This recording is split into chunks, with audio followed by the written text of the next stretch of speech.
Okay, here we are again. I haven't actually played this in a few days, so I hope I'm not too rusty at it.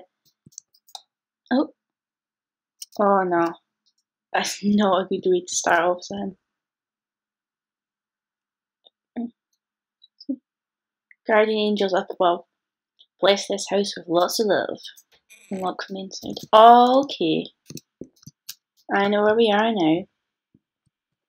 Another wee letter. What's this for? Salon Josephine. Jesus, somebody was treating themselves. I hope Mum's not having an affair or something. I've got this really bad feeling. Espanol.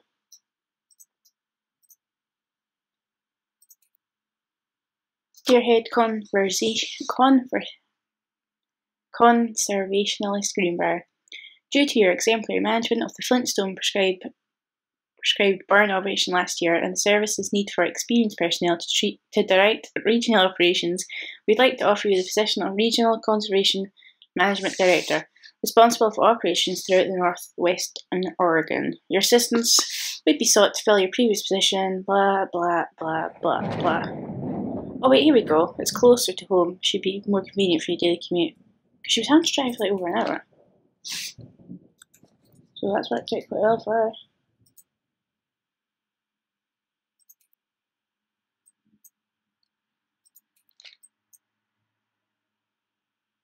Get back there now. Right. Just trying to remind myself what happened. Hey Lonnie, sorry my mum was such a bitch last night. She's hardly ever around since her forest is like an hour away. And then she's home, she takes out on you. Aye, it was a really long drive. When she's home, she takes out on you, like, because you're not a member of the family. She knows you won't call her on it, and I'm sorry. It's okay. I know she's just jealous of her cool, freewheeling lifestyles. I feel sorry for you. I'm lucky my mum lives in Florida. You have to have a mum every day. Sorry, I didn't mean to bring up the mum thing. I know, I shouldn't complain. No, I'm being serious. My mum is a psycho-Christian and her new husband, Don, is a complete tool. Living in Florida with him is our tenor punishment in my mind. So you wouldn't rather live with your mum in Florida? No. I think that's quite a clear message there.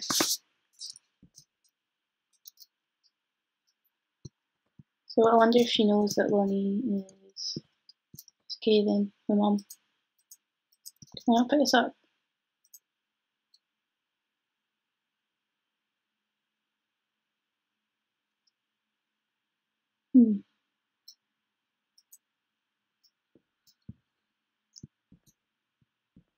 This house is absolutely massive.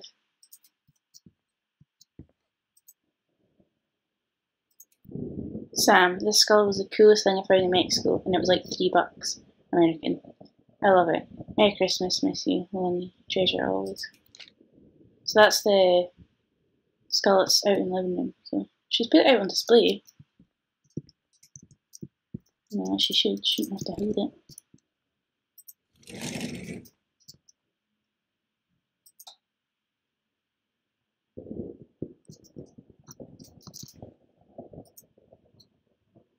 Can you open it?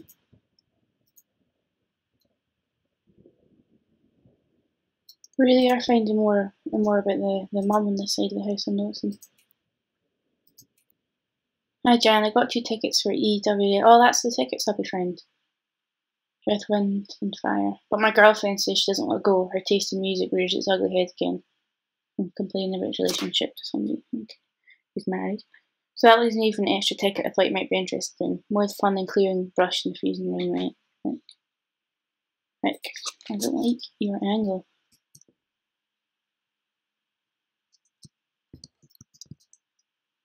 Another one of those cards then. The Vatican is weird. As you can see, the Catholic Church still has a lot of money left over from the Middle Ages. I've gotten to see all of the art, including the Sistine Chapel ceiling and sculptures by Michelangelo, Donatello, and the rest of the Ninja Turtles. Mom, we'll have to come back together.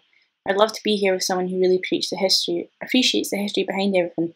Also, Sam, they have various relics and pieces of important dead people, so you should come too. Next stop, Barcelona. Calm down, Dad. I won't get gored by a wheel, probably. Lucky. Yeah, the mum's quite into her art and her history.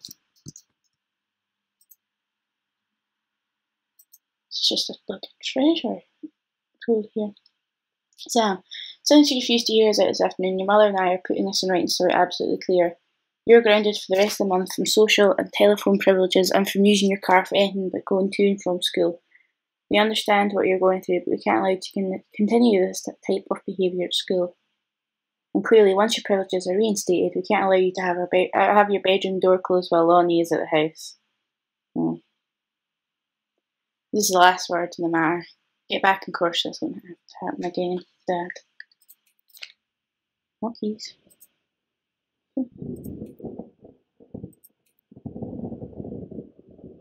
Distributing inappropriate materials in school grounds. I wonder if that's the magazine they were making.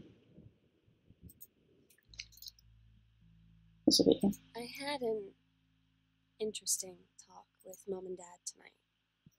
One you were never gonna need to have. I mean, you've known, right? I've known since, like, She-Ra. Mom and Dad didn't, I guess. But they saw the zine and the stuff on the locker, and they were like, is there something we should know about you and Lonnie? And so here's the thing.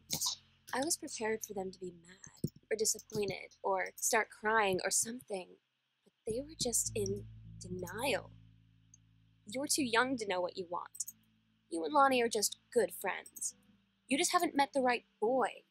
It's a phase. That's what I didn't see coming. That they wouldn't even respect me enough to believe me. Well, joke's on them, because they're in for one very long phase.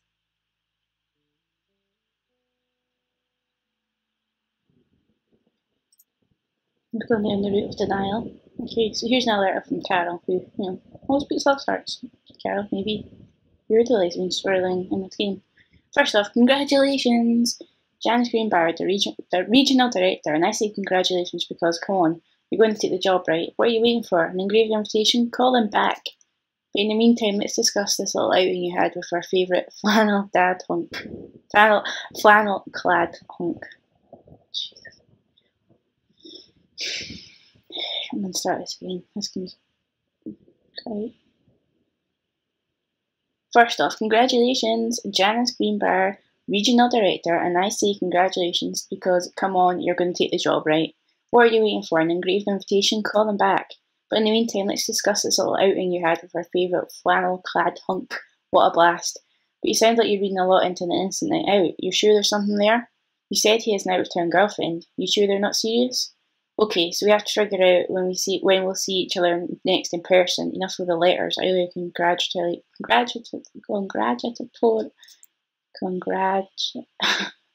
that word, Margarita Boss Lady soon, Channel. I think Carol's kind of living vicariously through Jan because she's sort of, her marriage isn't the best either. Don't give up on this one. Feel sorry for the dad. Yeah, I think Carol's like encouraging her because she would love to, meet Ranger Rick and have like this crazy affair. I don't know if Jan's acting on it or not.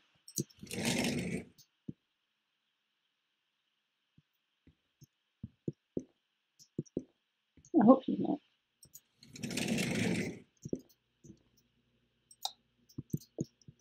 It's funny how people can be so against gay relationships, but these are the people that you'll catch having affairs and whatnot.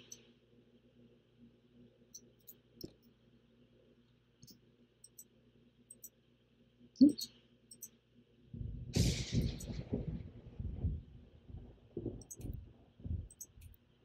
Mr. and Mrs. Jonathan Blair request honor of your presence at the marriage of their daughter Helen Margaret to Mr. Richard Martin. Sunday the 4th of June, 1990. Alright, 1995. Why did you say that? At 4:30 in the afternoon. Sam scaled Joe working at Greenberg.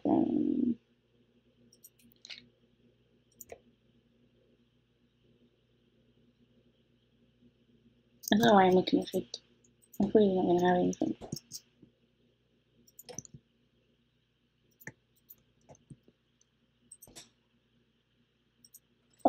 I think you can open all this, but what actually is the point? See, look. Whoa. What's happened here? I can't work out what's going on in this house.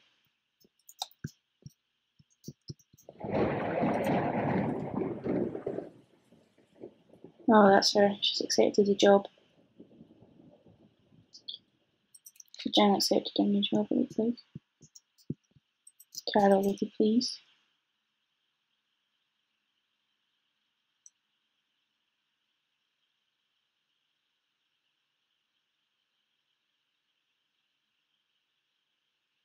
Oh, Rick's wedding. Oh, I'm so stupid, I didn't even click. Can't make it soon, right? It's an anniversary trip. Oh. Let's look at it again.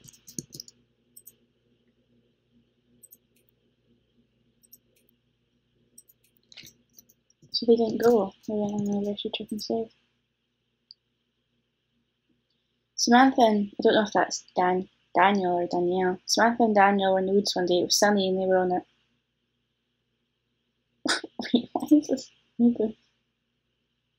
It was sunny and they were on a rainfair. But they went to the bad part of the wood and it got dark.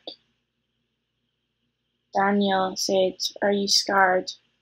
So Samantha said, "No, are you?" They laughed and went more into the bad part, and they went to a party that was never there before, a park. And there was a ship, a pirate ship, on an ocean. Samantha said, "I'll be the captain, you be the first mate." Daniel said, "I'll be the captain," and they went onto the pirate ship and started sailing away. Daniel finally came over to get his game. I'd been dreading it. But he brought this story with him that I wrote when we were little. I started reading it, and then there I was, crying at the kitchen table. He asked what was wrong, and I was thinking about how we used to be friends, how much I'd taken for granted. But instead, I told him about school, and Dad, and Lonnie. And then how sorry I was that I wasn't his friend anymore. He gave me a hug and said it was going to be okay. For some reason, I almost believed him.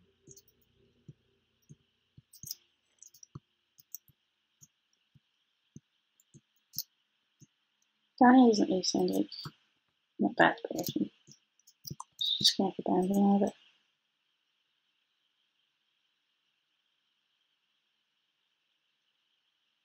What are all these different books? I don't understand. They're all the same title. Dear Mr. Greenbrier, first let me say that I hope this missive finds you well. Hell, it feels like a goddamn miracle it finds you all. Do you know how long we've been trying to track you down? Worry not. We aren't the feds, the men in black, or any other sort of creeping fascist hobgoblins. In fact, we're on your side. Let me start from the beginning. Unknown Dimension is what you might call a specialist publishing house. We traffic in the weird, the ahead of its time, the lost but not forgotten by a small but dedicated group of plugged-in bibliophiles type of out there mass market shunning visionary expression that refuses to be taken on anything but its own terms. We've had an unparalleled run since our inception 4 years ago, unearthing and reviving Christ or zombie-like timeless works such as N.M. Beston's Message of the Snake Man, It's Inside Me, Vision Skylar, and M.L. Krieger's oft-banned Venusant Flesh Traders. But ever since we discovered tattered copies of your accidental series at a church rummage sale in Long Branch, New Jersey, we've been trying to track down the author of this weird and dark American outsider art. John Russell, mild-mannered insurance agent by day, reckless, history-revising sociopath by night, is the twisted peacekeeper that modern Southern America deserves. It is our mission to bring him back to life. We want your permission to reprint the work, since the original publisher, Mercury Books, folded a decade ago. We want to supply a new foreword for the book to appear in brand new editions of The Accidental Saviour and The Accidental Pariah, to be produced by Unknown Dimension as a limited run marketed directly to our highly discerning customer base. We look forward to embarking with you and to thrusting your work screaming back into the sweating palms of an unsuspecting American public. It's about time. Blast off. Well, that's amazing. That's brilliant. I wonder if that's why they went away on the trip, like to celebrate. Nice one, Terry. Sam, your mother and I are away for a long weekend celebrating our anniversary, June 3rd to 7th. We'll be camping in the gorge, but we'll give you a call on the way home. Sorry, the kitchen is mid-renovation. Never trust a contractor. Yeah, same stuff. $40 is on the table to order pizza. We're going to be good, Dad. This is starting to make more sense.